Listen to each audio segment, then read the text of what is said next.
We are going to discuss today how we are going to build those environments to secure our container agents. Before, a few things about me. I'm Harald. I'm working at a company in Austria. It's called Anexia. I'm there having the role of Python technical lead. And in my day-to-day activities, I do lots of things with Python, DevOps, and also recently a lot with AI. In my free time, I'm an open source maintainer. I do technical blogging, and I'm also a part-time lecturer at 2 universities in my area. And I also do photography.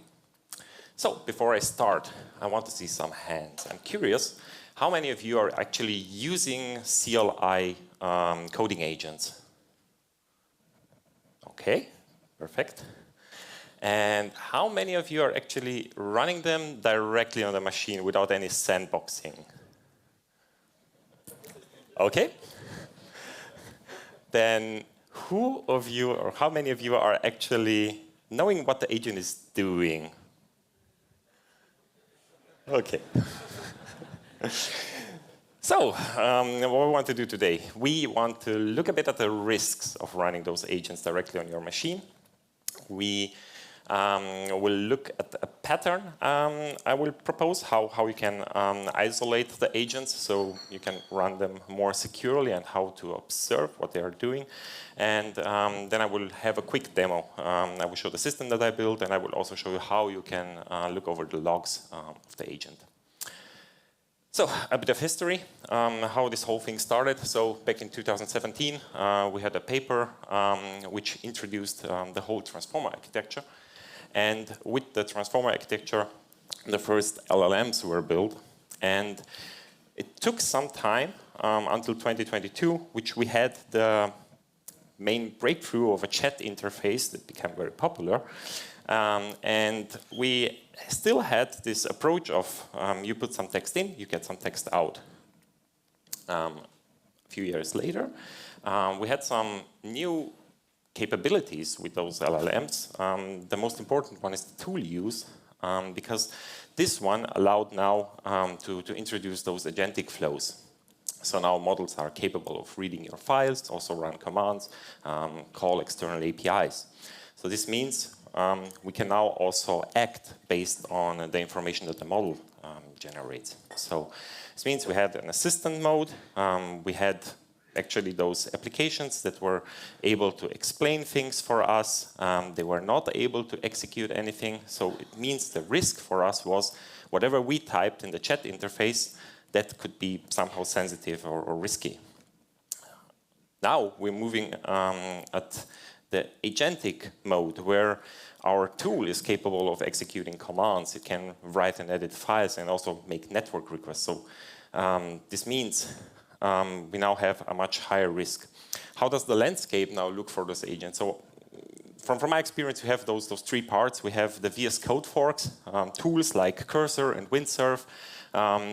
They are offering you the capability to use those agents. And we have the second iteration would be IDE plugins. You have things like Copilot or Juni or Augment Code. You can install them in your existing IDE and start using them. And more recently, we have the CLI agents. Things like Claude Code, like Codex, or Gemini CLI, OpenCode. You can start them directly in your terminal and already connect them with your code base and start to do things. So this means those agents have access to your workspace, they can execute things, they have network access, and so on. The most important thing is the agent acts on your permissions. So it has actually the permissions the user has. So this means we are introducing some new risks, and this brings us to a concept that Simon Willison introduced, which is called the lethal trifecta, which means if you have private data and external access, and also your tool is acting based on untrusted content, you're really in danger. Because now a lot of things can happen. Something like this scenario, where you have accidental data exfiltration. This happens because you give the agent a specific prompt. The agent decides to help you based on some documentation. It reads that it needs to send the files to a specific API, and like this, your local environment file can't be now posted to some external vendor. Another scenario would be a very messy cleanup, where you just say to the model, hey, I want to clean up all my files, and for some reason it reads not just your test or temporary files that you created, but also your Git history. Also, probably you all heard about the recent attacks in the NPM package manager. This is also something that a model can do. It can read some sort of external documentation and decide this is the package that you need to solve the problem, and will install it on your system. And I don't know, you maybe seen the Axios vulnerability, where you suddenly had a crypto miner installed on your system just with an NPM package. Okay, those were all hypothetical scenarios, but these are some real ones. So those are issues and stories where users used Cloud Code and they suddenly got their home directory deleted, which is not really that cool. And also the last story is a Mac user who also was running Cloud Code with dangerous escape permissions, and also the whole home directory was wiped, which means the whole Mac was destroyed. Okay, also I ran some queries on the repository of Cloud Code, and see there are some issues. So also the slides are shared afterwards. You can use the links, and you can also see it for yourself. So actually, what this means, you're kind of having a sword of Damocles. So you are actually using the tool, you operate with it, it works fine until you have something catastrophic. So this leads me to the first isolation pattern I built. It's a project, it's called Cloud Container. And the idea was to have an isolated runtime. In this case, put everything in a container and make sure that we limit the scope of what is actually accessible from the perspective of the agent. And in the meantime, I was also curious. I wanted to see what the agent is actually doing. So I ended up with this architecture.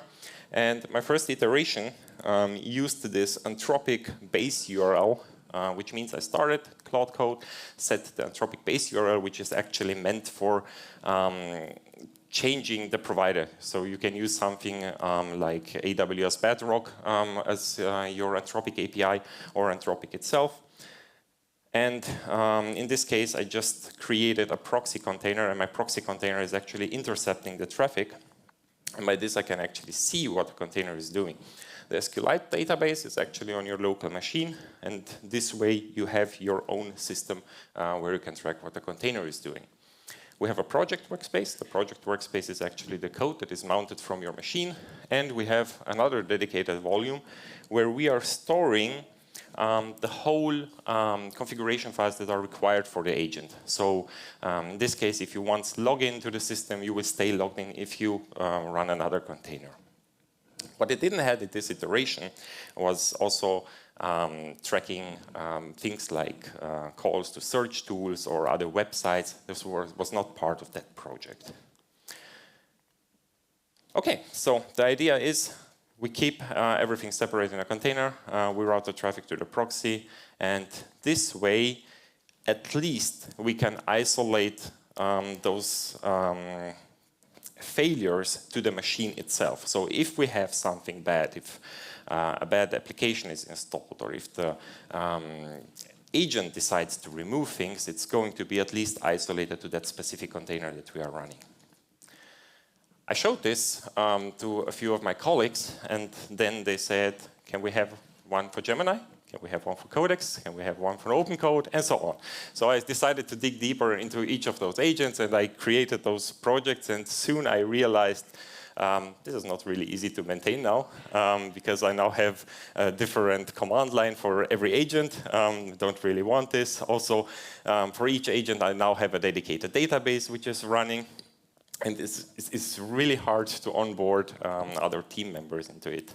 So I decided to build something totally different on a new approach, and I created this project, which is called VibePod. And in this project, I tried to generalize the pattern. And I created it mainly for making a better experience with the CLI. So before, everything was created with Bash. I moved it now to Python. And the CLI allows you to use it with all the containers, and we can now reuse the patterns for the proxy and also for the database for logging for all agents. There are some tools that I use for this. The most important are the Typer for creating the CLI, also PlatformDeers for making sure that the configurations run on multiple operating systems. This is how the architecture looks right now. So instead of having just a single proxy that is used for routing the traffic of the Anthropic API, we are now having a man-in-the-middle proxy. This is something that I found for other agents, and it works very well because like this, we can now really monitor the entire traffic, and we can add everything to our database, really each individual request. At this point, I also extended it to also track activity that is made by WebSocket connections. Now, also, the agents, they have also their own repository. So with time, those agents can also evolve, and also multiple agents can be supported. How does this look? You have now this VP as the CLI tool, and you can just say VP run Claude, and it will start your Claude instance. And like this, you can use it for all the other agents. Then, if you want to see what the agents are doing, you just have the dip list command. You can just see like this what is running on your system. You can stop them individually, or you can stop all of them if you want. And now it's time for the live demo. And let's hope this works. So I have here my system currently. So I have the VP CLI installed, and I can see here if I run this VP version, I'm going to see what is currently on my system. I see the version of the CLI tool. I see the version of Python, which is also important, also the version of Docker, because this is the tool that is currently based to run on. And if I now want to run Claude, I can just say VP run Claude. And first thing, it will ask you if you give permissions to this specific folder to run. I will say yes. And then it will start my container. Also important, if you try to run it on your home directory, which might happen by accident, this thing will prevent it. Because root directories and home directories will actually be on a deny list. So you don't do this by accident to share your entire home files. Okay, then what we can do now is I will take a simple task from my GitHub repository, and I will just tell the agent to do something.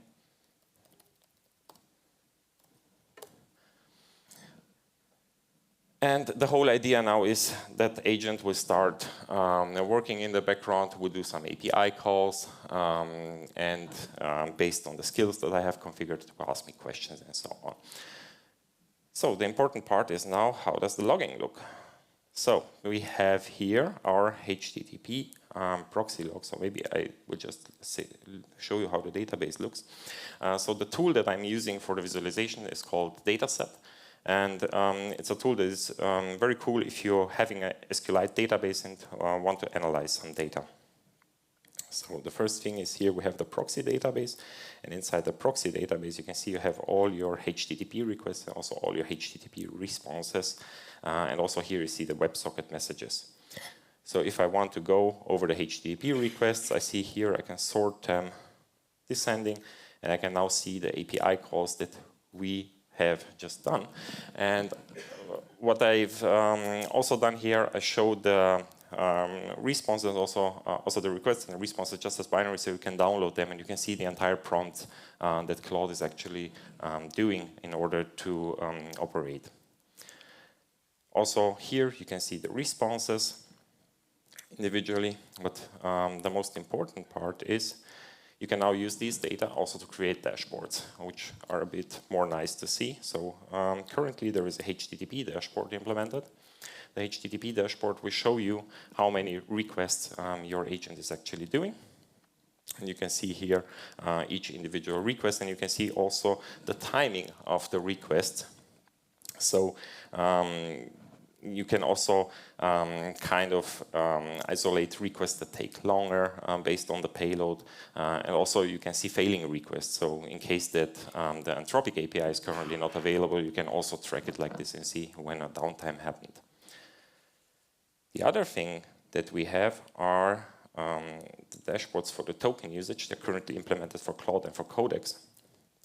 And the token usage here happens a bit differently than on other projects that are available on GitHub. Typically, those dashboards are built using the JSON-L files that the agent is storing. What I do here is I use the raw HTTP request. So Anthropic gives me, with every response, also the token consumption, which means I can aggregate that data and also show it here. So this means I can look at each individual request. I can see how many input tokens I had, how many output tokens I had. I can also see the cache tokens for reading and for writing, and also the response time. If I have a response like this here, this probably means that I cut up the agent and the response didn't finish. That's why it's not stored. Also, if you're curious, you can look with dataset into each individual query, and you will have some messy SQL here with which you can play. You can also edit it lively if you want, and also see and analyze the data. Okay, then let's just see how our agent performs exactly. So now we have this thing. Every time you run the agent will ask you questions. If you don't want to do this, there is a special mode you can use, which is called, I know what I'm doing. And if you start it like this, it's going to directly append the dangerously skip permissions for you. And the idea was every agent is calling that mode differently. So you have one syntax for Claude, you have one for Codex, for Gemini you have, I think on Gemini it's called the YOLO mode. And I wanted to just have one parameter, and I wanted to kind of group them so you don't have to think about what's the parameter actually called. Yes, and like this I can rerun the prompt, and it will just go through and will auto approve. It will only stop if there is really some direct input needed. If the agent considers that there is not sufficient input, it will ask me for text input. Okay, then let's just see where we are. So what we did in the demo flow quickly, so we looked at an isolated agent run, we just ran a small task, and we looked a bit at the dataset dashboard. One quick thing that I forgot to mention, the dataset dashboard is actually also running using the VP CLI. So all you have to do is run VP UI, and this will start your container and will automatically open in the browser. So, if you want to install it yourself, here is a quick run. You can just do it with pip install VibePod.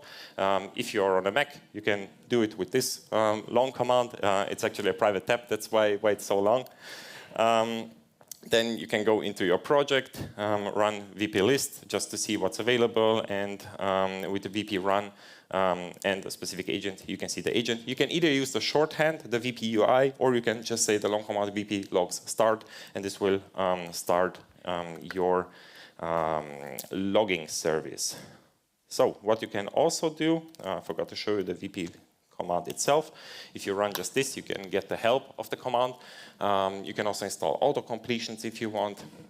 And you also have the VP list command, which is very important because this one will show you what agents are available on your system. And it will also show you on which directories you're currently having an agent running, and will also show you the context that is actually bound to your agent. And this data by itself, it's also available in dataset.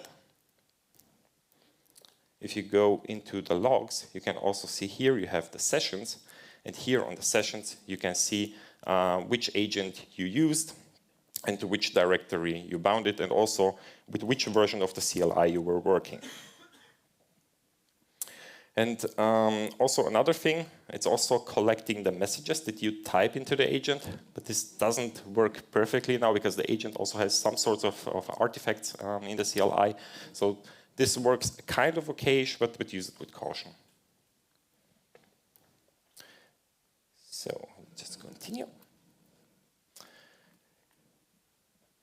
There are some limits, however, so which you should consider. The container will reduce the attack vectors, but it will not completely protect you. So you're really not protected to prompt injection attacks. So the things that I show in the scenarios, if you by accident get some sort of npm package installed, this will still happen, but it's isolated to your container.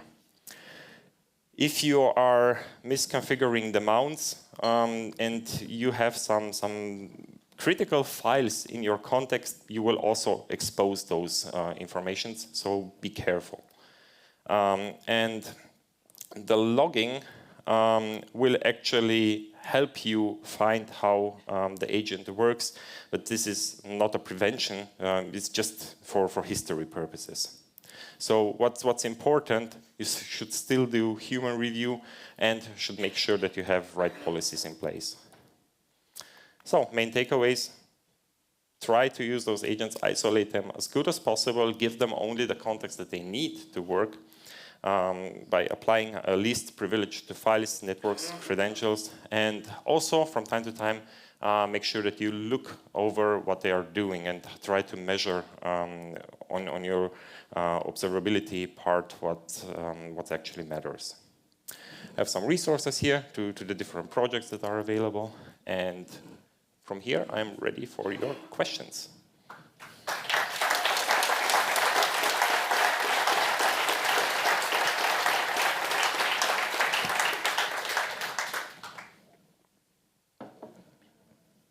We have a few questions in the chat, and maybe we can take some from the audience. How do you handle credentials and login for hyperscalers, i.e. one agent credential per container? Okay, so what you can do is, since you're running them individually, I typically work with Docker containers also for my application. So what I end up is I have an environment that I set up for my application containers, and then I have the container with the agent itself, so they are separated. And when I run my environment for the applications, it's loaded just with the credentials that are needed for the application to run, and my agent doesn't see those environment files. Okay. Is there a minimal VP version without all the monitoring, telemetry overhead, if all I care about is the isolation? If you only care about the container, you can go into the VP agents repository, and there are all the images also. So in fact, let me show you this. Down here in the documentation, you can see the pre-built images.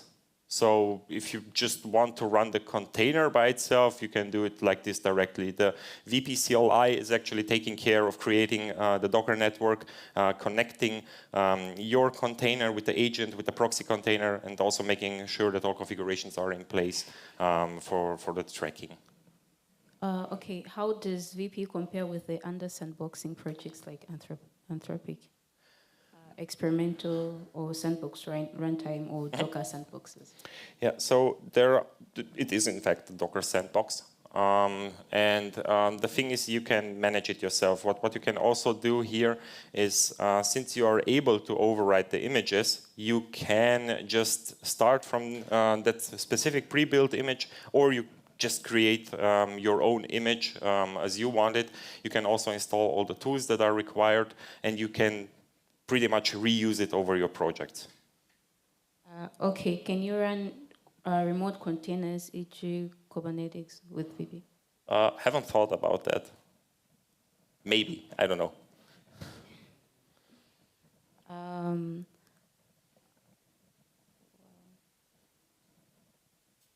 Are all sub-agents also isolated and monitored?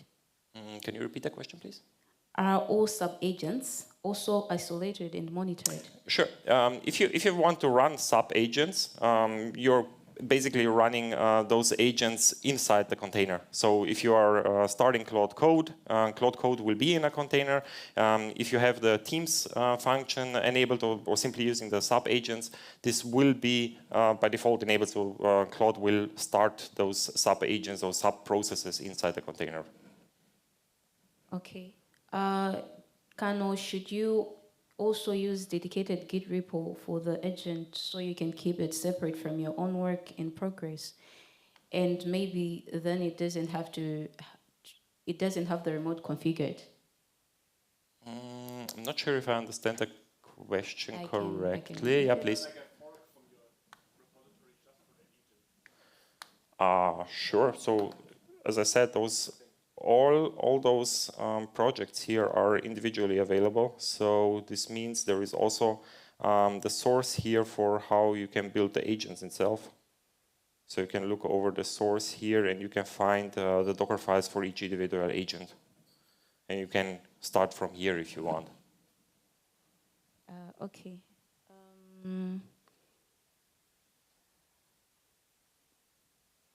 Does your MITM proxy support, or is it possible to support approving or denying network requests? Would be very useful to control exactly what request users are allowed to make. Yeah, I always thought about this. It's a bit of a trade-off now between easy handling and kind of having now, I don't know, the whole network operations stack on your local machine where you are handling whitelisting and blacklisting.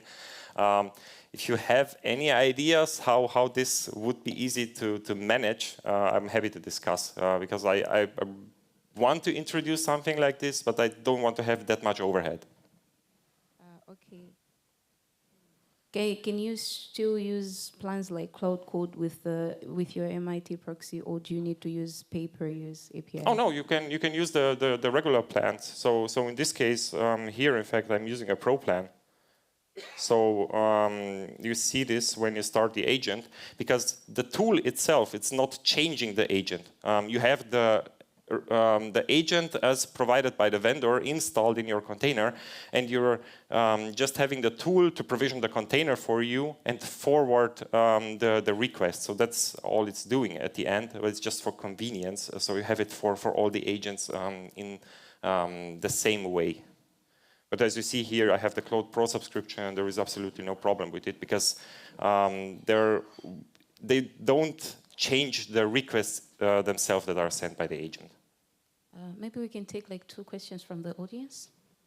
If there is anyone who would like to ask.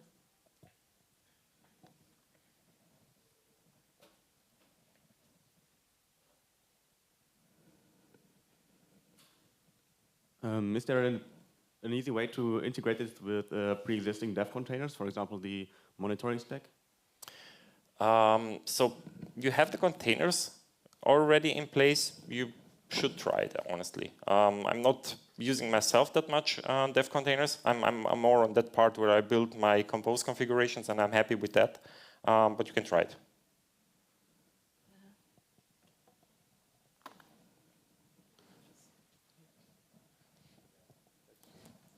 Yeah, on Mac there's a new application, container.